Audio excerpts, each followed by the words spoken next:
तहरीक इंसाफ के 43 अरकान कौमी असम्बली बहाल। लाहौर हाई कोर्ट ने स्पीकर कौमी असम्बली की जानिब से इस्तीफों की मंजूरी को मुअत्तल कर दिया है। तहरीक इंसाफ का इस हवाले से क्या लाहे अमल है, इस बारे में बात करेंगे। पाकिस्तान तहरीक इंसाफ के सीनियर रहनुमा फवाद चौधरी हमारे साथ मौजूद है। फवाद चौधरी साहब, बहुत शुक्रिया आपके वक्त का। फवाद चौधरी साहब, अदालत ने बड़ा फैसला दिया है, 43 इस्तीफे नामंजूर कर दिए गए। ये फरमाइएगा, क्या अब ये अरकान पार्लियामेंट के मुश्तरका इजलास में शिरकत करेंगे? मुझे नहीं पता कि इनमें से कितने लोग जो हैं इस्लामाबाद में हैं, लेकिन जितने हैं जाहिर है कि जब उनका नोटिफिकेशन कैंसिल हो गया है उनकी नाअहली का, तो वो अब मेंबर्स हैं असम्बली के, और वो असम्बली के सेशन अटेंड करने के मजाज हैं। तो जितने मेंबर्स जा सकते हैं उनको जाना चाहिए।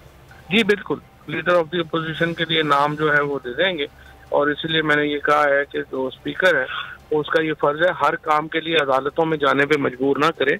कम अज कम वो थोड़ा बहुत आइन का लिहाज करें, थोड़ा बहुत जो है वो ये देखें कि पार्लियामेंट की रवायात होती हैं। जो अक्सरियती आदमी है, आप राजा रियाज को डी नोटिफाई करें और दोबारा प्रोसेस जो है वो लीडर ऑफ द अपोजिशन बनाने का शुरू करें। बस ये तो हो रहा है, रोज तमाशा इन्होंने लगाया हुआ है, लेकिन इंशाल्लाह हम यकसू हैं, और ये जो तहरीक है उसके मुताबिक इमरान खान लीडरशिप जो है वो गिरफ्तारी पाकिस्तान तहरीक इंसाफ के रहनुमा फवाद चौधरी हमसे गुफ्तगू कर रहे थे। बहुत निकाला हमसे गुफ्तगू। खूने नाहक बहुत पी चुकी ये जमीन, अब कोई दिन में ये खून उगलने को है।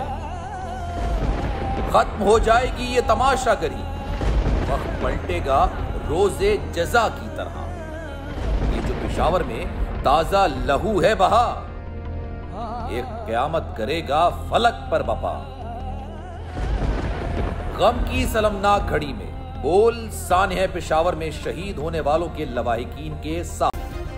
सब्सक्राइब करें और बेल दबाएं ताकि कोई खबर रह न जाए।